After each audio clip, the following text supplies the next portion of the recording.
Going live. Hello, everybody. Welcome to our live on Sunday, answering fans' questions. Hello, Gil in England. Gil, are you guys locked down still? Pretty locked down in England? Because here in Los Angeles, we have gotten we are pretty locked down. So you can't eat at a restaurant here, you can't eat inside of a restaurant, that is, and you can't eat, I believe, outside of a restaurant.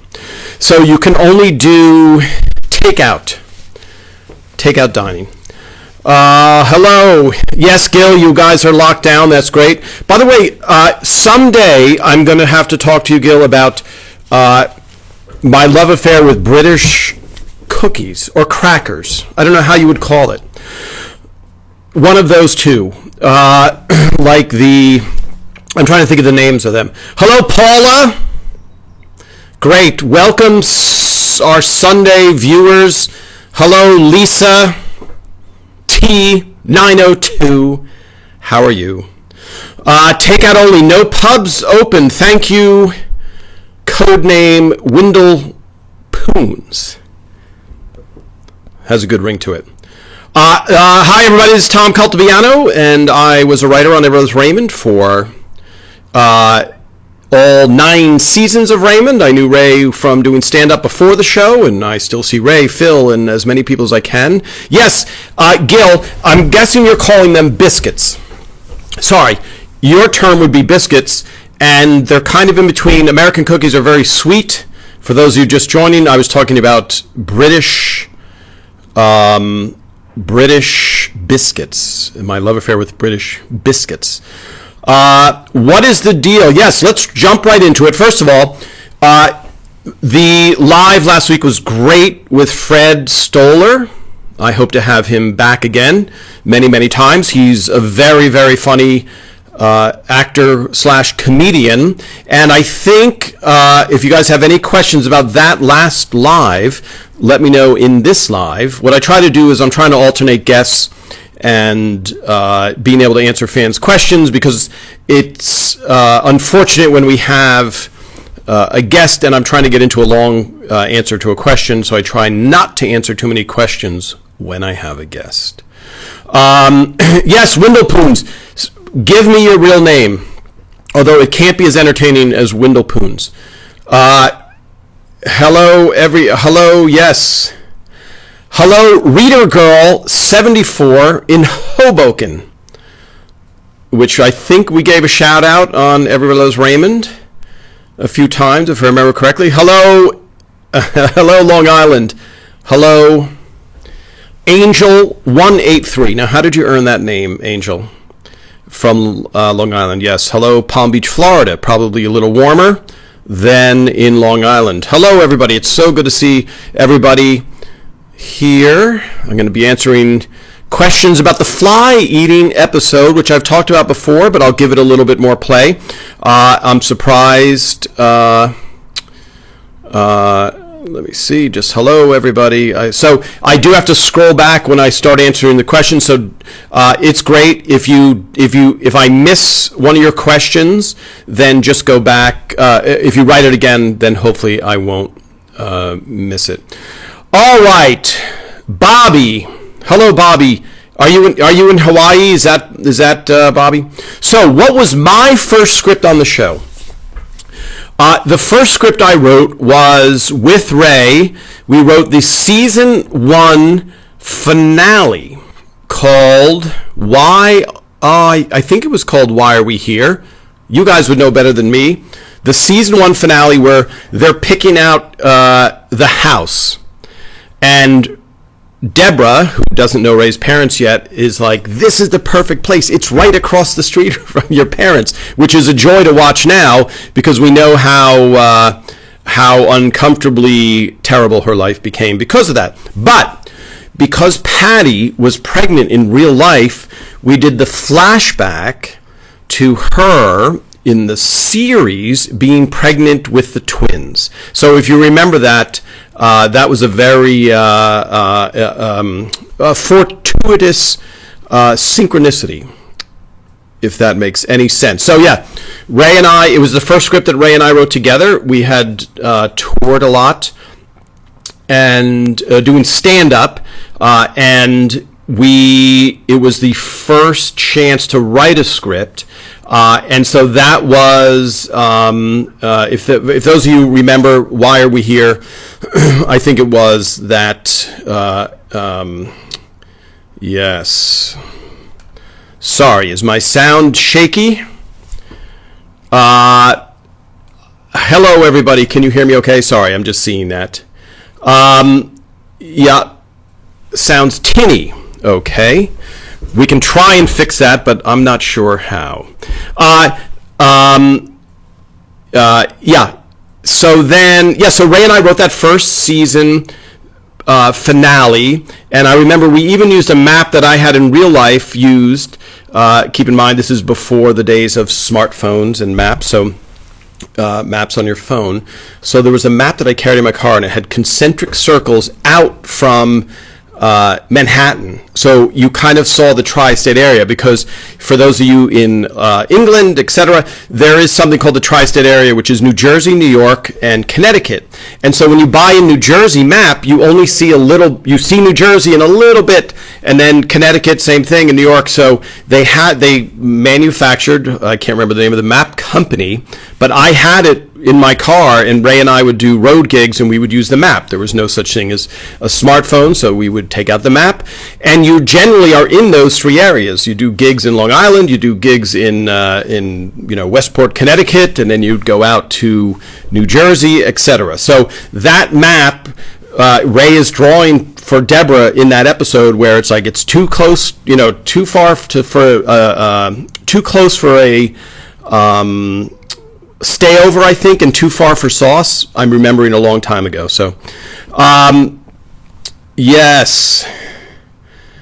Okay. So that was my first episode. Great question. Never been asked before. Hello, Leo. I hope everybody can hear me okay now. Let's see. No, Paul. Okay. Give me a thumbs up if you can hear me okay.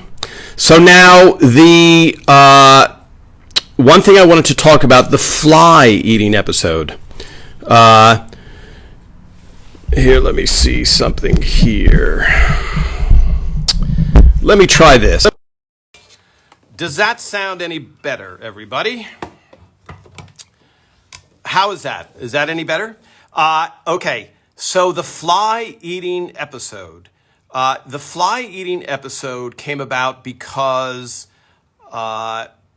in real life, and I think I've told this story a little bit before, but in real life,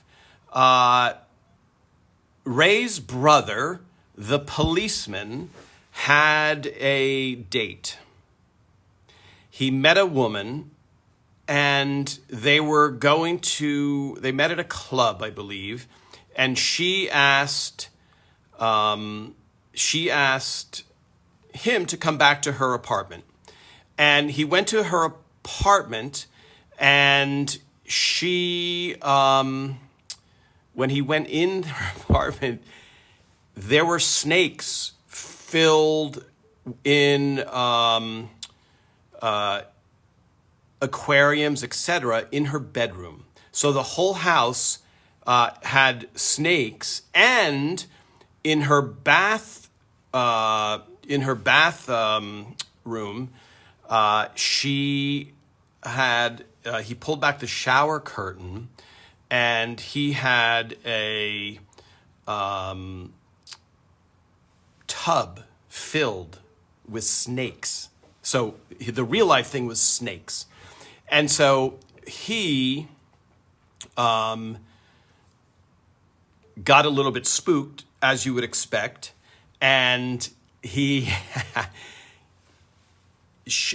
when she came in, I'm choosing my words carefully, and so when she came into the bedroom, she noticed there was a little bit of apprehension on his part. So he, who was a cop, who has been in tough situations, was a little bit worried. about the situation he got himself into. And so he was saying to her, and this is, when you go on a date, there is that time when you go, this person's not to me, and I don't think that this is going to work out, and so you meet in a coffee shop and you leave. So with him, because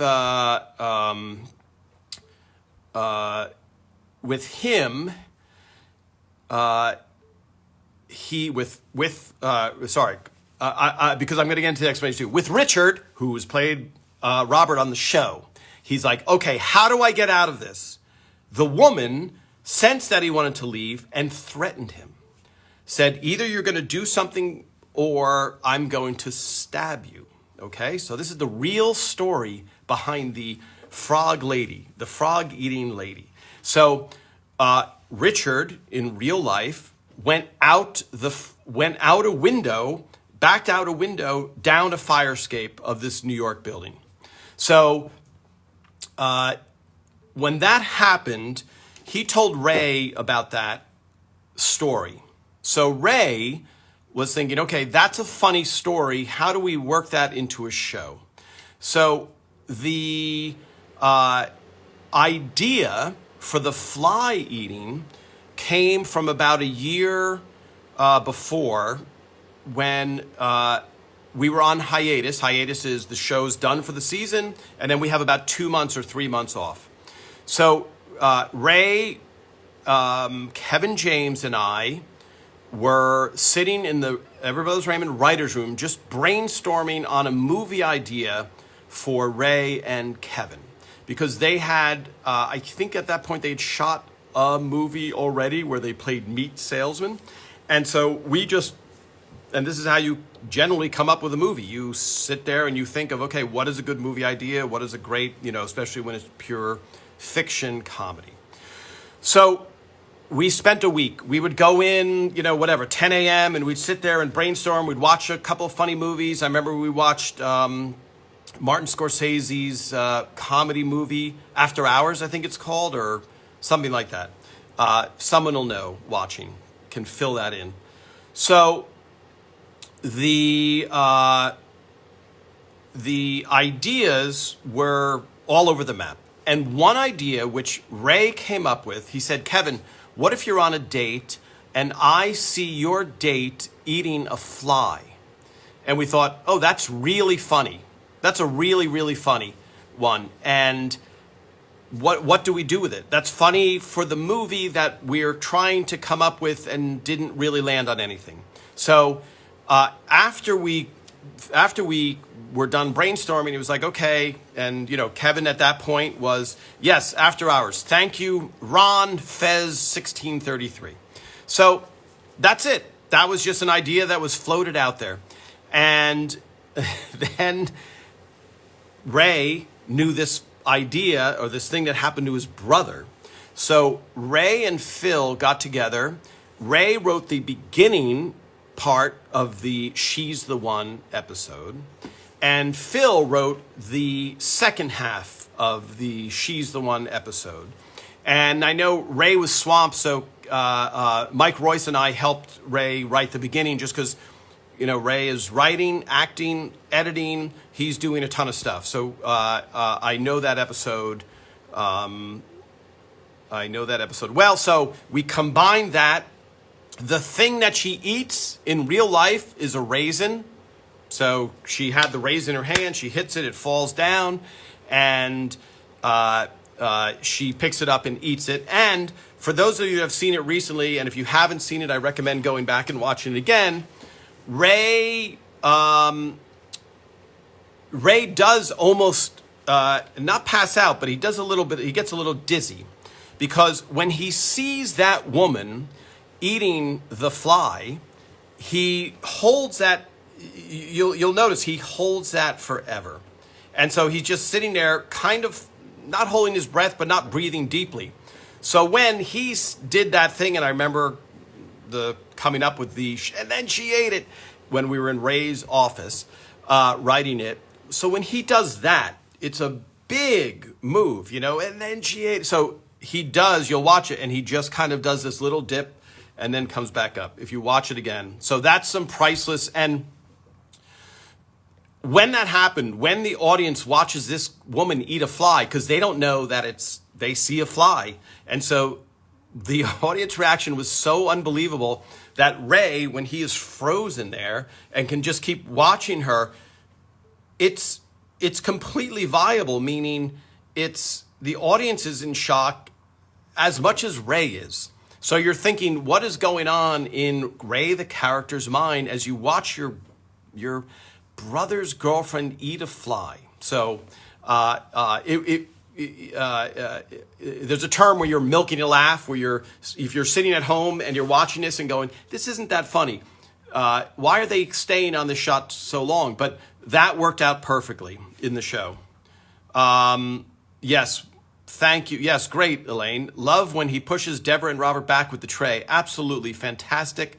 Yes, she's not the one. Yes, his whispering. And just for those of you that are doing any screenwriting or thinking about becoming a writer, it's a classic case where the person is trying to get through to people who won't listen to him. So the person who sees the blob is coming down the street and he's trying to convince everybody, hey, you got to run, the blob. Ray is in that same type of predicament where he's trying to convince people to listen to him, to pay attention. All right. Yes, final scene, yes, between me and Robert. So that is between Marie and Robert. That is a great scene. That is a great scene. That is a great Phil written scene, a poignant scene. So as crazy as that episode is and based on real life, which most people don't think that it's based on real life because how could that be? That is a really poignant scene. Leo, so for the character, you're talking about the girl that eats the fly. Did Phil have to cast her for the role or did he have her picked out already? So as far as I know, and we can ask Phil next time he's on, as far as I know, that was just a straight casting job. So yes, we all come from frogs. That's the completion of the truth. Robert knows, oh my gosh, Raymond is telling the truth. Yes, so just for everybody listening, this is Tom Caltabiano, who haven't been here before. I was a writer on the show for 9 years. We will have Ray on. We will have Patty on. I've been texting with Patty. We just have to find a Sunday that works for her. And then Raymond, I think when we do his sons, we'll see if we can't get Ray to come on. So Deborah's pajamas was intended for her to wear a different pair on each episode.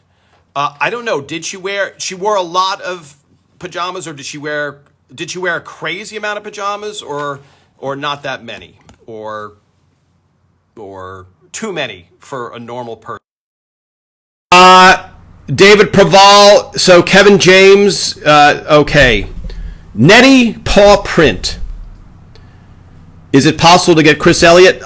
Chris Elliott is not on Instagram. David Praval is not on Instagram as far as I know. Kevin James is. I'll see if I can get Kevin to join. Here's a little piece of trivia. Kevin was on the show, and someone mentioned before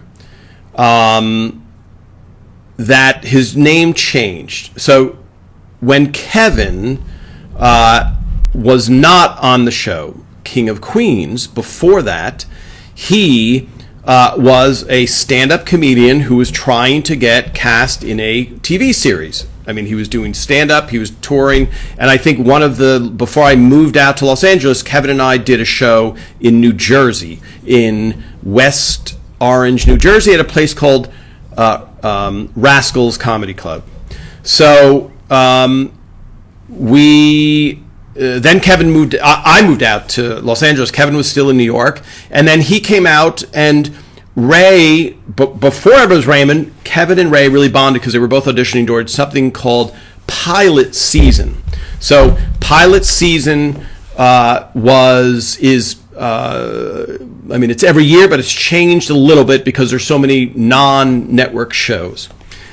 Pilot season usually takes place between March and May, end of February to beginning of May.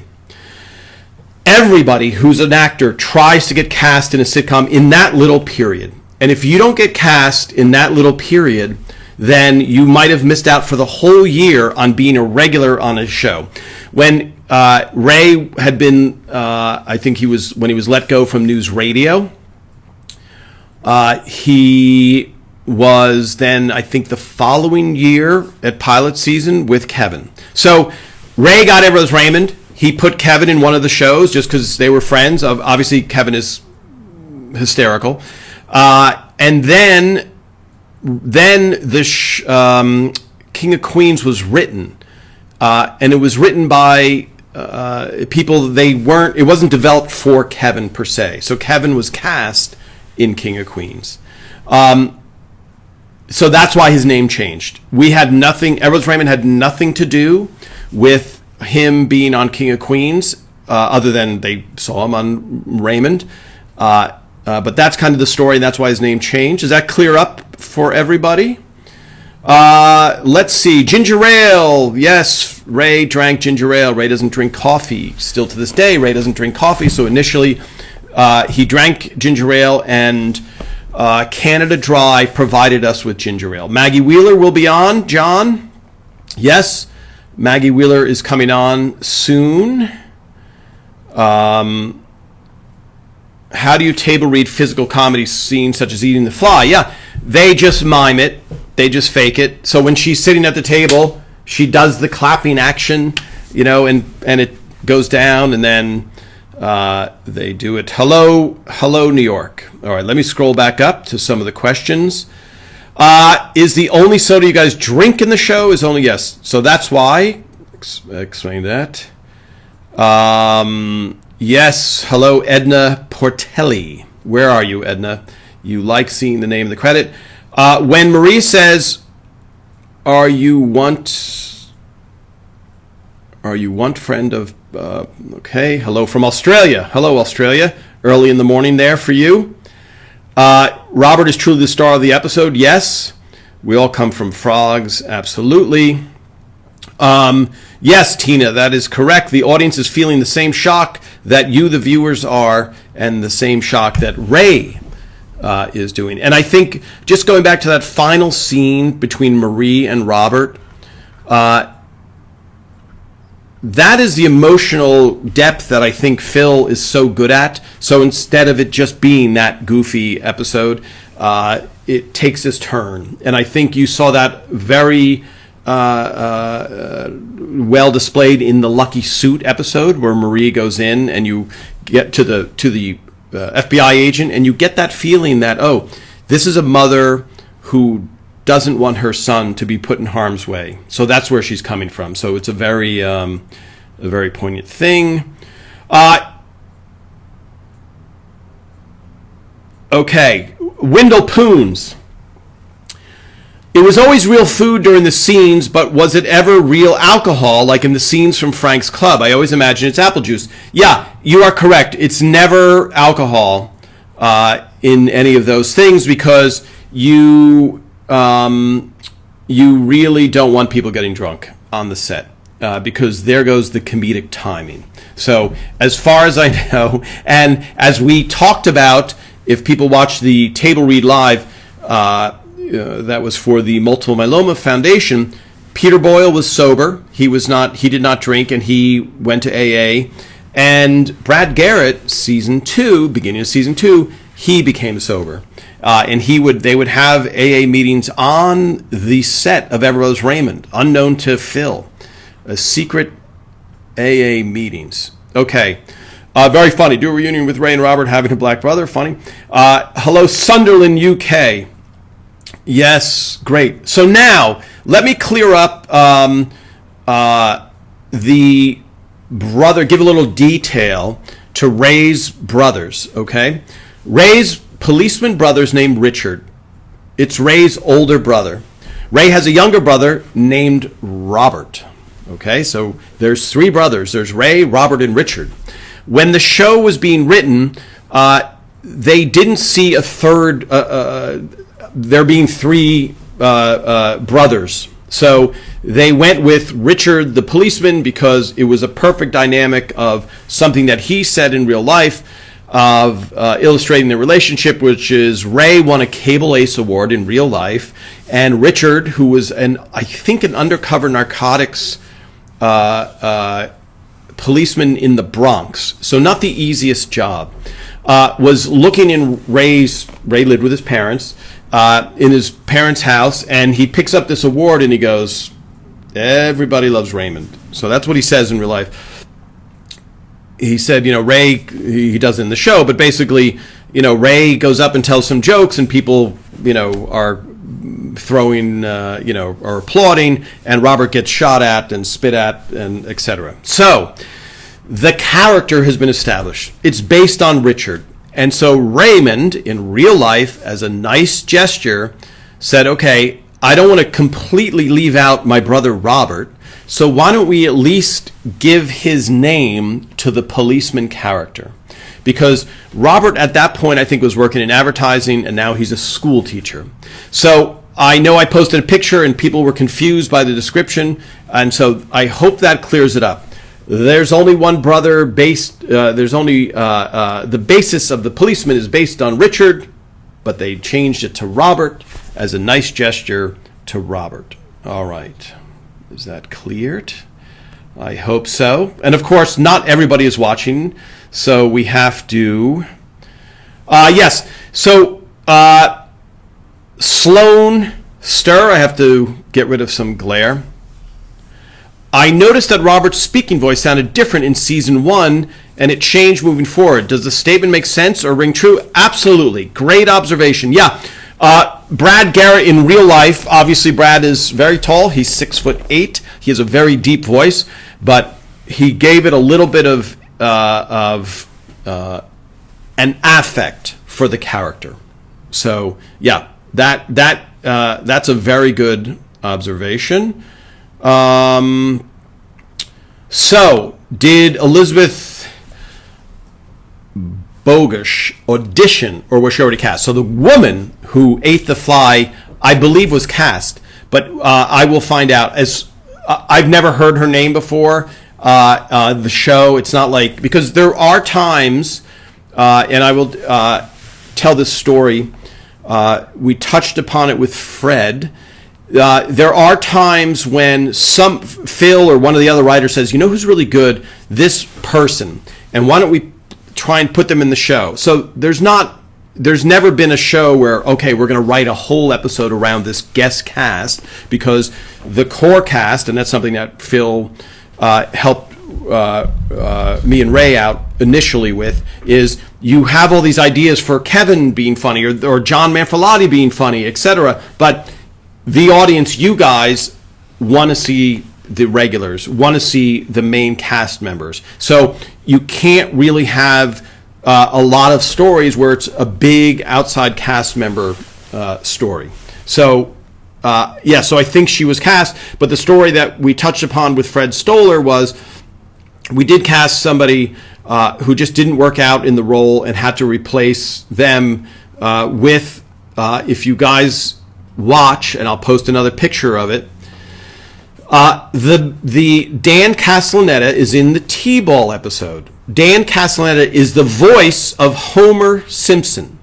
So if you watch the T-Ball episode again, and you see the guy, I can't remember what his name is in the show, Brian Trumpfer or something, some funny name, that is the voice of Homer Simpson. And so during the live show, of course, you don't know what he looks like. In general, unless you're a crazy fan of The Simpsons, you probably don't know what the voice of, who's doing the voice of Homer Simpson. So the live filming, there's 200 people, and Dan Castellaneta, Brian Trenball. Oh, thank you so much, Elaine. Trenball. Yes, great. You guys are great. I love how much you know the show. That's awesome. So he gets up in front of the live audience of 200 people who have no idea. He's just the guy that's playing the T-ball guy, and he breaks into Homer Simpson, and the audience goes crazy because it's so funny to see, and all of a sudden, to hear Homer Simpson's voice coming out of that character. So yes, Leo, did Ray really have a cousin Gerard? No, and that we actually have a Jason Gellis and Mike Hockham, who were writers on the show, came up with the cousin Gerard idea. And so Jason will be on the show, will be joining us live, I think February 14th, maybe. And he can talk about that. Jason also wrote on the Ellen DeGeneres show for 14 years, etc. But the fact that Ray had that story, and for those of you that missed it, Ray went into a comedy club to do a set, the comic strip in New York, and he hadn't gone up yet. And as he walks in and he's just standing there, and someone comes over to him and goes, "You were great. We just saw you. You were so good." And Ray is thinking, "I haven't even been on stage yet." And so it was Fred Stoller who had been on. Ray didn't know it because Fred had left. And so that was like, oh, okay. So people could confuse Fred and Ray. So that was part of the genesis of that. Who would corpse the most on set in general? Corpse the most, maybe. Yes, Father Hubley was a great priest. Yeah, and actually, the first year we had an episode with a priest, and he had trouble remembering his lines. Now, the show now is a big hit, but back then in season 1, I don't know that we could have gotten Charles Durning to do a guest spot on the show. So eventually, Charles Durning did do obviously the show, and it's one of the few mistakes we made on the show. Maybe somebody knows it. Yes, he literally Leo. So that first priest, I think he was older, and so it took us so long to get the lines, and Phil had to edit it together. And I think the priest was walking around a chair, if I remember correctly, thinking back to season 1, and he couldn't get his, so we had to just piecemeal. And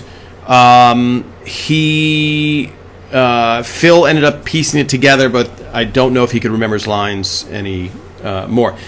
Who decided Ray would be Catholic? I believe because Ray is in real life, I think that was a holdover. That seemed like a fairly obvious choice. So who actually rubber stamped it and said, "We're doing this"? The priest was in season 1, and I don't remember which episode. But let me see, especially the way he knew the Barones. Yes, Charles Durning. Charles Durning was fantastic, by the way. On the set, he talked to me about all of his World War II exploits, which were quite moving. Okay, the Italy episode. Barbara, you're on Long Island, right? Are you near Lynbrook, where the Barones were supposed to live, even though I think the house is in Merrick, the exterior of the house that we use, that nobody on Everybody Loves Raymond has ever been to the exterior of Frank and Deborah's house, which is, they're right across the street from each other in real life. So, the Italy episode, half of the Italy episode was shot in Italy, and half was shot in on Stage 5 in Warner Brothers, at Warner Brothers. So, we shot it before the season started. However, sadly for us, for the writers, we were in the writers' room. So Phil went. Obviously, the cast went. I think Lou Schneider was one of the writers. Was the only writer who went. So the rest of the writers, we were in the writers' room for that time. So they had a blast. Although it's very. This is one thing. If for any of you who want to get into making movies, there's a tremendous amount of time to get up to shooting something, a movie, a TV show, etc. Endless meetings, calls, writing, rewrites, years can go by. I helped Ray on a movie called The Big Sick, which if any of you haven't seen it, I would highly recommend it. The Big Sick, which I always thought, I wish it had a better title, but it's a really, really great movie. And I think it was 4 years from the time that Kumail, who wrote it, Kumail Nanjiani, and his wife wrote it, from the time he went in to pitch the movie until the time the script was ready. So that's 4 years. When it comes time to shooting anything, it's time is money. The work is crazy intense. You're doing 12-hour days. You've got to get the shot. That's why you hear the catchphrase, "We're losing light, everybody. We're losing light." You have to make certain amount of shots in a day, and oh my gosh, it's 2 p.m. We have 7 more shots. We have to cut a scene.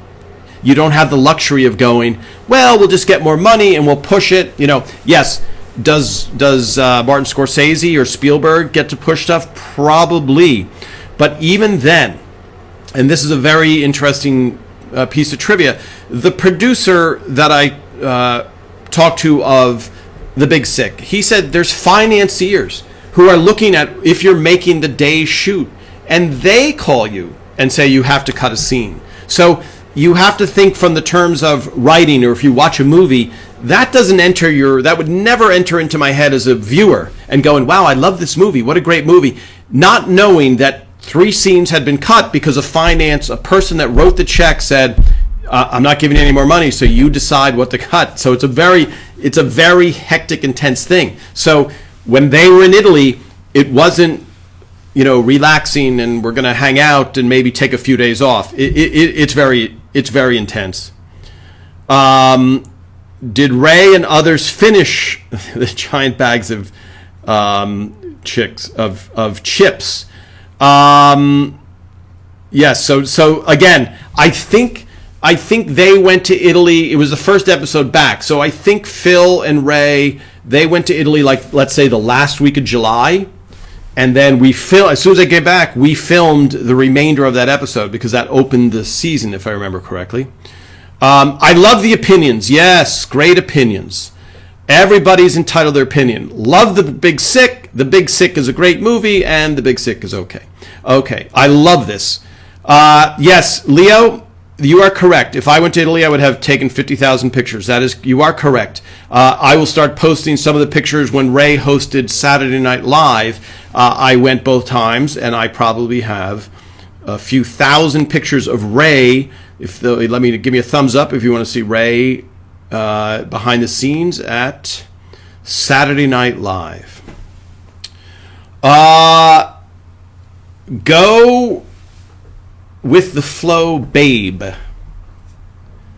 Writes, and I'm reading these questions because when this gets replayed, the questions go away. How did you guys pick the sport guest stars for the show? Did Ray request them? So that was, Ray didn't request them. That was an idea of CBS to try and boost our really, really terrible ratings. So one week, I think we were 105 I think there were only 110 shows, and we were on 105 in the ratings. So the whole idea that CBS has is they go, look, let's get a giant sports celebrity. So when they're advertising during the week, it'll say, catch Christy Yamaguchi on Everybody Loves Raymond. And most people watching go, Everybody Loves Raymond, what is that? I know Christy Yamaguchi, but what is that show? I've never heard of it. So they will boost the ratings by having this, as we call it, stunt casting. So I hope that answers that question. Yeah. Now, usually, by the way, Christy Yamaguchi was gigantic star. Kareem Abdul-Jabbar obviously is a legend in basketball, if you follow basketball. So they tried to get Barry Bonds was on, Desmond Howard, who probably most of you don't know, who was a great return specialist in football. How long did it take to shoot an episode? Yes, an episode. It took a full week to rehearse and then to shoot on shoot night, we would start at around 6 p.m. and we'd usually done by 9:30, 10. So about 4 hours to shoot a 22-minute episode. Every episode was shot twice. Every scene was shot twice. If somebody, even if it was the greatest execution of a scene and nobody flubbed their lines and it got the biggest laugh we ever wanted, we were like, this is the best, you still shoot it again. Because at that point, you're shooting with film.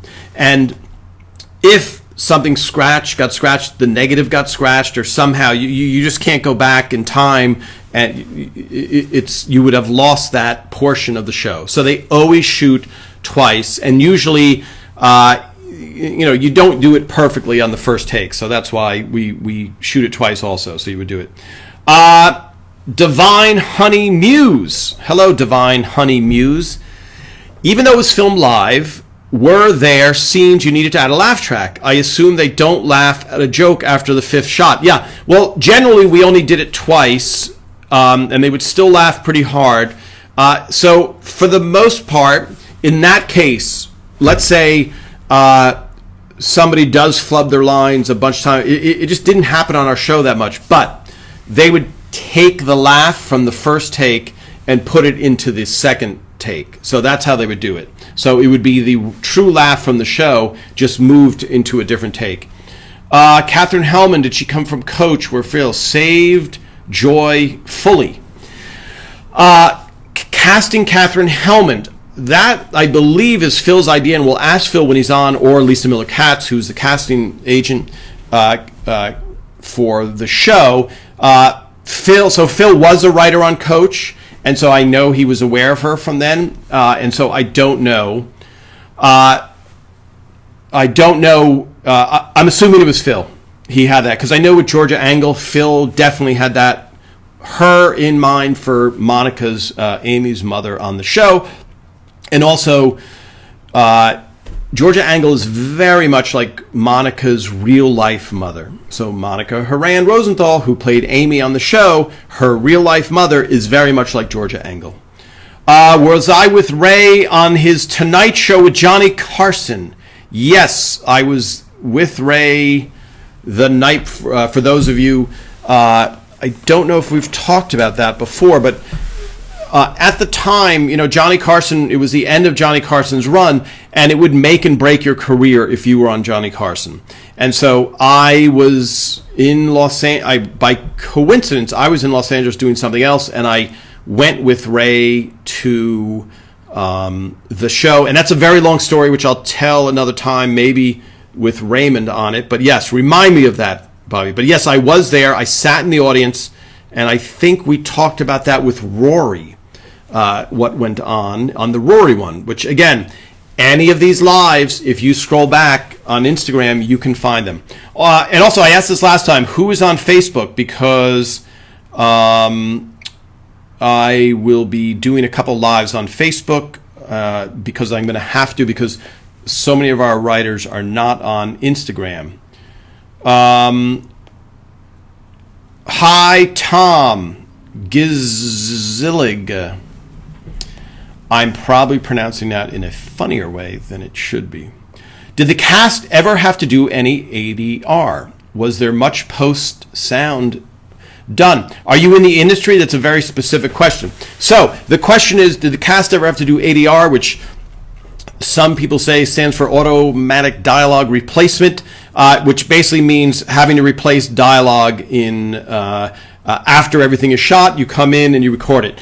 Not so much ADR. There was not, we shot on a soundstage. Everything was quiet, so it was a really good controlled environment. So I don't remember any such things of, okay, we have to change this line, etc. Princess Christine 67. Were there 66 other Princess Christines, or that date is probably significant? You just finished reading the ELR book, Our Family Album. It's so funny. I love the interview with the cast. Great. For those of you, you can probably still get it. I make no money. You can still get it on eBay or on Amazon. Everybody Loves Raymond, Our Family Album, which has a lot of great photos, obviously, that I took, and etc. So let's see. Tom, Leo, great questions. What can I say about Deborah's dad, Robert Culp? A lot of these. So Robert Culp couldn't be more professional. He was nicer. He was nice. We never hung out. I mean, I don't mean me personally. Like, I don't remember, as we did in season 1, a lot of times we would all go out together to a bar and just talk about the show, because it had this energy. And then eventually, Ray has 4 kids, Patty has 4 kids, and you would just, Brad was married, he had 2 kids. So eventually that kind of afterward socializing camaraderie kind of dissipated. And also, once you knew the show was not going away, it didn't feel this sense of like, okay, we're here and we better take advantage of it. So I only remember Robert Culp being very professional, very good on, with his lines, really just great. His character was great. He delivered, again, when you write a joke, when you write material, you're hoping that the actors, and you're used to our main cast hitting home runs with everything, making everything you write that much better. So when Robert Culp and Georgia Engel, they all added so much to the show. So, all right. I always remember seeing a boom in shot on the first few episodes of the season. What happened to the boom operator? Was he in trouble? That's funny. I don't know. I don't remember. Yeah, point those out, because I just found in one of our episodes where you could see a little bit off of the set, which was very...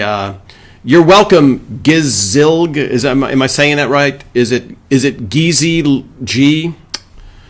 Okay, Princess Christine, I get it. You were born in 1967. Congratulations. That's a good year to be born. We found that from Monica that Phil gets angry about wanky oranges. Ha ha. Was there ever any tense moments on the set? There were never tense moments between Phil and Monica on the set.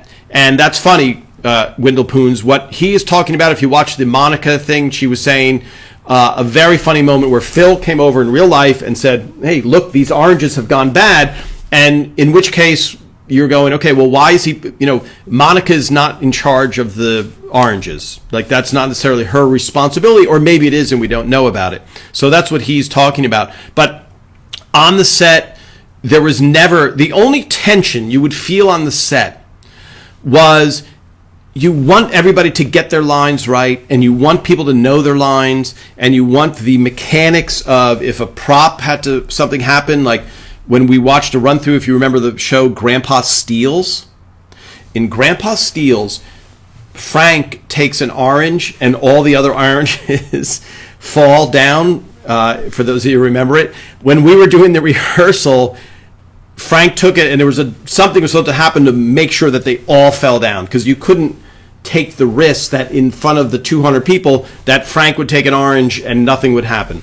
So when we were going through the rehearsal, he took the orange, all the other orange stayed there, and then there was a piece of wood underneath that was supposed to push all the oranges, and it just kept hitting over and over and doing nothing. So in that case, those type of things, would be tension where you're like, oh, it just blew the shot in front of the live audience. So as a matter of fact, one time, one of our best scenes, our most intense scenes, where I think the only one where we got a standing ovation, where the actors got a standing ovation, was in the Golf For It episode, where they're in the car, and at one point, it's such a long scene, I think the whole episode is almost 3 scenes. So that long scene in the van, it got such intensity, and it's going great. And then I think Robert is supposed to open the door and get out of the van. And Robert, you've taken 2 months to write the episode, rehearse it for a whole week. Now the actors just hit it out of the park, and they're going, it's such intensity, and the audience is leaning forward, and Robert's supposed to get out of the car and run around, and the door won't open. And so the scene had to stop. because they couldn't get the door open. So all that momentum was gone. And of course, the audience doesn't know that something's gone wrong. But we're sitting there watching that going, oh, it was such a perfect scene. And when he couldn't get out, the director yelled, cut. And the audience gave a standing ovation because it was such an emotional scene. So that's a very long-winded way of saying that was the only tension, is when stuff didn't go wrong and there's a frustration of Phil used to make fun. He'd say, my little wooden show, when something would go wrong. Tina, you have an amazing memory. Thank you. I have a good memory for some things. Some things I can't remember. The frog episode. Okay. Tell us how that episode came about. So Isabella 1102, I would watch the beginning of this when it gets posted, because I talked all about the beginning of it. It's all based on a real life story, the frog eating episode. Why did they never finish food in a scene? Interesting observation. I don't know. I don't know that that's true. I'm going to take your word for it, but very seldom they can't eat too much. Yes. I'm looking up. I'm scrolling back up. You can see a microphone in the sculpture episode. Interesting. My girlfriend and I are Raymond super fans. Is there any memory that sticks out particularly poignant? I have a lot of memories. So I was on the show from beginning to end. So you're talking about 9 years. There's a lot of great moments. What I think it was Leo that just mentioned about the Deborah. I think it was in the IQ episode. Standard deviation is the name of the episode. Deborah slams the ice cream into Ray's lap, and we were standing there, and the laugh was so long, and I think it was Steve Scrovan that said something about that, to the effect of, this, we're going to be on for 9 years, or something of that meaning. So at that moment, we were like, wow, this is great. And then I remember, if you saw the letter episode is where Deborah writes a letter, and then Ray tries to intercept it, and then Frank reads it. That episode in front of the live audience was the first time, that's the beginning of season 2, that was the first time watching that scene in the kitchen where Frank starts reading the episode, where I really thought, wow, this is you're getting the hair is standing up on the back of your head, because the scene was so well played by the actors that you really thought, this is really special. You've seen microphones. Interesting. Have to see. Write me the episodes that you saw the episode. I'll look for them. Was coffee actually coffee or something else? Yeah. Ray didn't drink coffee, so his was definitely not coffee. So what was used? Yes. Hi, Mark. What was used for Marie's face paint when she got sprayed by the gun? The props woman told me the name of it. It begins with an L. I will post it. And when she comes on, when Rhonda Robinson comes on, I love the idea of talking to everybody from the show. A lot of people are shy. So this is very not enjoyable to them to be a guest on to be talking on camera. So I would love for Rhonda, I would love for Donna Stamps, everybody from the show, and upcoming, I'll be talking to Cindy Shupak and Maggie Wheeler.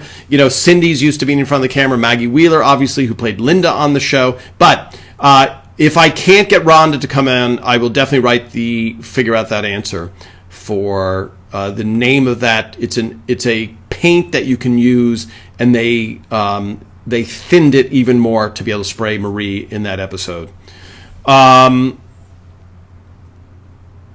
Yes.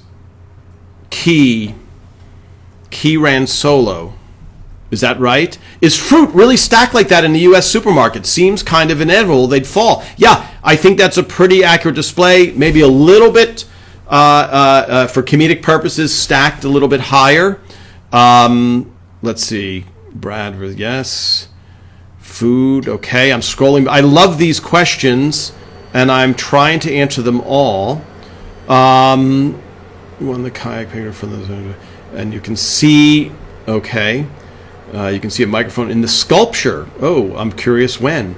Scrolling back through these questions, these are great. How great was Fred? By the way, I really want to have him back on, and we were talking about Seinfeld during the Fred interaction about his interactions with Larry David and how different that was than Everybody Loves Raymond. Lisa DeCaro, 71. Where did the storyline of Robert dating Erica, the 19-year-old girl, come from? That was a situation that happened to me. I was not dating a 19-year-old girl, but it came out of, and I'll talk about this whole episode, I think when Tucker's on. I wrote that episode with Aaron Shore, but Tucker plays a part in that because he and his wife got into a fight because I brought this young girl to an event. And so that happened because it was, I'll tell the story in detail with Tucker because we're running out of time, but it was, I was doing stand-up with Gary Shandling and Kevin Nealon, and I was in the green room, and Gary Shandling's friend's daughter was there who wanted to go to a show. So that's how it came up. But I'll tell it. We'll slow it down and tell you the really thing, all of the details. Okay.